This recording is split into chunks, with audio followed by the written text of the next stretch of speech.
In the mountains where speech was considered a weakness, a young warrior once asked his master how to quiet his mind. The master did not answer. He poured tea and kept pouring until it spilled over the rim, burning the student's hands. Only then did the master speak. "You came here seeking clarity," he said, his voice steady as stone, "but you are already overflowing." This is the great paradox of the mind. The more you chase clarity, the further it retreats. The more you struggle against fear, the louder it becomes. The more you force discipline, the more your spirit resists. Modern psychology calls this cognitive overload, the nervous system trapped in constant activation, mistaking motion for progress. Ancient Zen named it pollution of the mind, when thought multiplies faster than awareness can hold it. Both point to the same truth. A noisy mind is not a weak mind. It is an unmanaged one. The warrior's problem was never a lack of strength, intelligence, or effort. It was excess. Excess thought, excess ego, excess urgency to control what must first be released. True mental clarity is not created by adding techniques, routines, or rules. It is born through subtraction, through silence that is disciplined, through presence that is sharp enough to cut through fear without violence. This principle was hidden inside ancient systems of mastery, not written in manuals, but carved into stillness, passed from master to warrior, from breath to breath, from presence to presence. Even now, that same principle waits, patient, for those willing to walk the path slowly enough to hear it. If this lesson echoes in your heart, stay and walk the path with us. The warrior who could not rest. He was known as disciplined, not because he spoke of it, but because nothing in his life appeared loose. Each morning, the same ritual. Each movement rehearsed, each breath counted. And yet, when night arrived, the mind betrayed him. In the dark of his quarters, silence did not bring rest. It brought noise. Thoughts struck like hidden blades. What if I fail? What if I am already failing and do not know it? What if stillness exposes something broken beneath the armor? His sword lay beside him, polished to perfection, yet it could not cut through fear. The ancient system had taught him how to stand, how to strike, how to endure pain, but never how to sit with himself. Modern science would call this hypervigilance, a nervous system trapped in readiness, mistaking control for safety. The ancients had another word. They called it a warrior who had lost presence. Outward strength masked inward fracture, and no one spoke of it, because no one wanted to admit it. Some battles announce themselves with blood. Others begin in silence. By day, the village admired him. Children watched his posture. Elders trusted his vigilance. Enemies hesitated before his calm gaze. But admiration is a quiet prison. The more they praised his discipline, the more he tightened his grip on it. Discipline became armor. Armor became identity. Identity hardened into ego. Inside his quarters, a small wooden drawer remained locked. No one asked what was inside. He never opened it himself. The ancients warned of such drawers, places where fear is stored, not faced. Psychology would later confirm it. What is suppressed does not disappear. It waits. Stillness terrified him because stillness removed witnesses. No ritual, no audience, no movement to hide behind. One night, as incense burned down to ash, a single thought surfaced, uninvited and sharp. If I stop striving, will there be anything left of me? That was the moment the imbalance revealed itself, not as weakness, but as a fracture in the path itself. And fractures, left unattended, always widen. So he went searching, not for greater strength, but for the source of the noise that strength could not silence. The silent mentor and the unspoken rule. He found the mentor where no teacher should have been. Not in a hall, not on a platform, but standing barefoot near a river where the current erased footprints as quickly as they were made. The old man did not ask his name, did not ask his rank, did not ask what burden he carried. He only watched. The warrior bowed. The mentor did nothing. Minutes passed, then longer. The warrior's breath grew shallow, then forced, then angry. His mind screamed for instruction, a technique, a rule, something to do. Still, the mentor remained silent. This was the unspoken rule of the ancient system. Clarity is never given to those who demand it. Neuroscience would later describe this moment as downshifting, the nervous system slowly abandoning threat mode when it realizes there is no command coming. But the warrior did not know this yet. All he knew was discomfort, and beneath it, fear. Because silence was no longer outside him, it was turning inward. And the first thing silence reveals is what discipline has been hiding. At dawn, the mentor began to walk. No signal, no explanation. The warrior followed, 3 steps behind, as tradition demanded. They crossed stones slick with moss, past a burned ledger nailed to a post, names once recorded, now erased by ash. The warrior wondered which truths were meant to be remembered and which were meant to vanish. The mentor stopped beside a red thread tied loosely around a tree branch, fluttering but unbroken. He did not point. He did not speak. The lesson arrived without language. Tension without force survives. Force without awareness snaps. Psychologists call this attentional regulation, learning where not to intervene.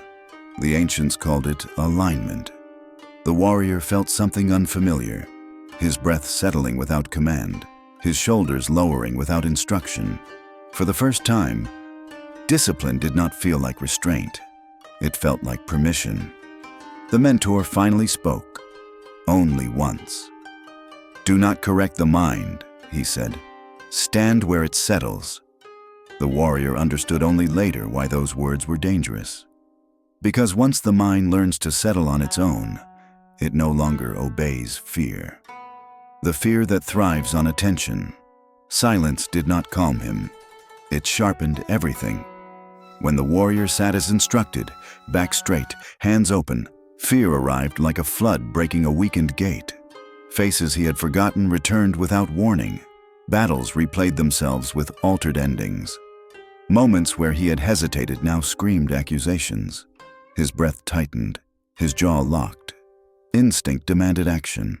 Correct the thought, suppress the image, reassert control. But the mentor did not intervene. The warrior began to understand the cruelty of this lesson. Fear was not appearing because silence was wrong. Fear was appearing because silence had removed distraction. Modern science would later explain this as threat prediction, the brain filling emptiness with imagined danger. The ancients knew it more simply. Fear grows when watched too closely. The more he resisted, the more vivid it became, as if fear fed on the attention meant to destroy it. And in that moment, a forbidden truth surfaced. What if fear was not an enemy at all? What if it was energy, misdirected but alive? The mentor placed a cracked bowl before him. Inside it, nothing. The gesture was deliberate. Fear, the warrior realized, behaves the same way. It looks solid when the vessel is watched. It collapses when the gaze softens. He stopped fighting. Not as surrender, but as containment. He let the images rise without commentary. No correction, no judgment, no story. Something strange occurred.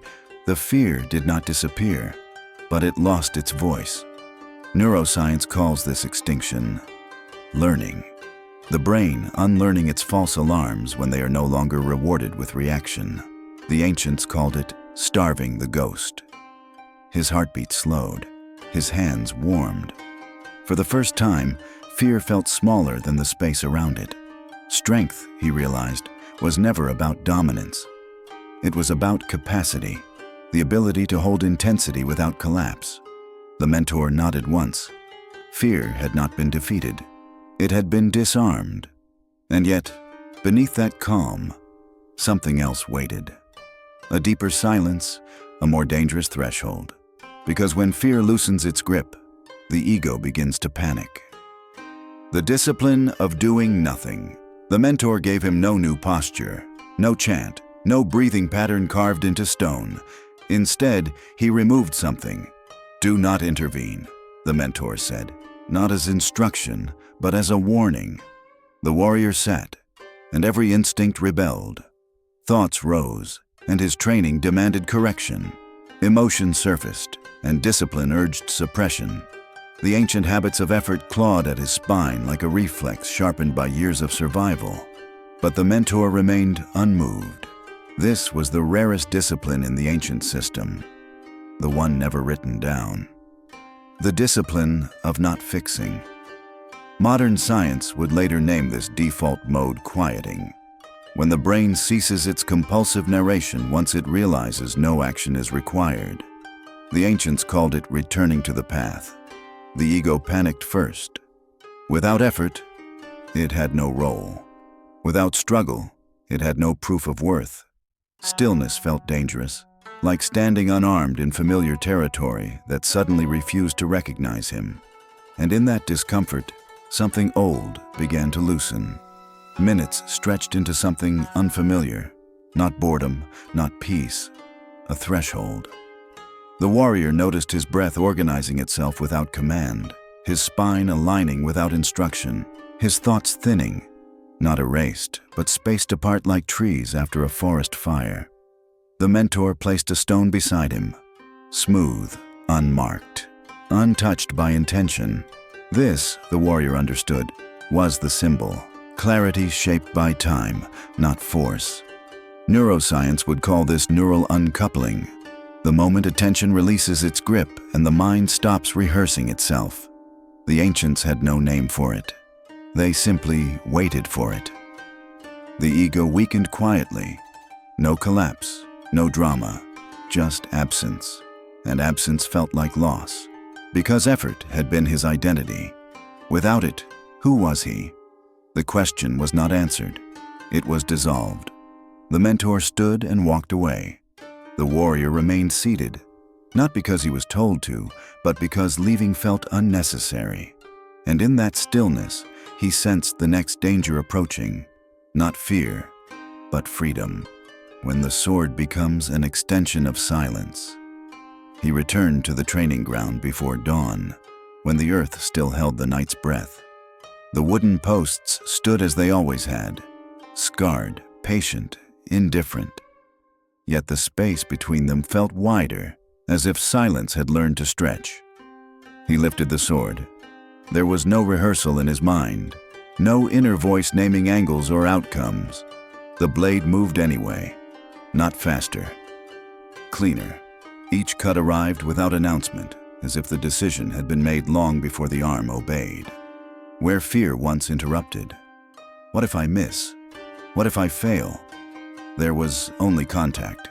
Wood split, air parted. Neuroscience would say the prefrontal chatter had quieted, allowing action to flow from deeper circuits. The ancients said less. When presence leads, thought follows, or disappears. He noticed something unsettling. The sword no longer felt like a weapon. It felt like a consequence, and consequences do not hesitate. What he had gained in silence was now asking to be tested in motion. The villagers sensed it before he spoke. His presence no longer demanded attention.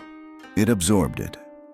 Children stopped mid-play when he passed, not from fear, but from an unspoken gravity. The elders watched longer than necessary, unsettled by a calm that did not seek approval. This was new. Before, his discipline had been visible. Tight posture, rigid ritual, effort worn like a badge. Now there was nothing to point at. No excess movement, no wasted breath. The ancient system had finally revealed its purpose. Not domination, not perfection, alignment. Psychology would call this embodied cognition, the mind no longer issuing commands, but inhabiting the body fully. The ancients called it the sword forgetting itself.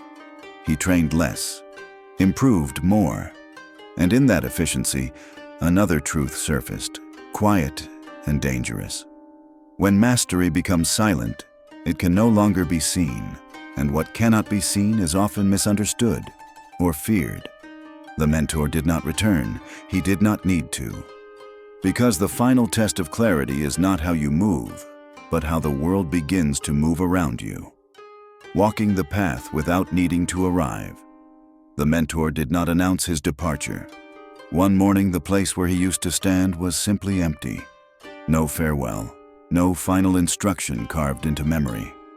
At first, the warrior searched, along the riverbank, beneath the trees where the red thread once fluttered.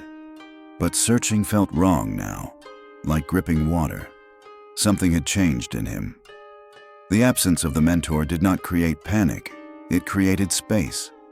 This was the final discipline of the ancient system: to walk without leaning, to move without being pulled. Psychology would say the external regulator had dissolved, the nervous system now self-stabilizing. The ancients said the same thing more quietly. The path had been absorbed. Fear still appeared, but thinner. Ego still whispered, but tired. Strength felt different now, not heavy, not proven, just present. And presence did not ask where this was leading. It only asked for the next step, because the most unsettling truth was beginning to surface. Clarity does not promise arrival. He began to walk at dawn, not away from the village, not toward anything sacred, just along the road that unfolded beneath his feet. No destination named, no future rehearsed. The townspeople noticed something they could not explain. He no longer reacted. Praise slid past him. Suspicion found no surface to cling to. Even conflict arrived softer, as if unsure it was welcome.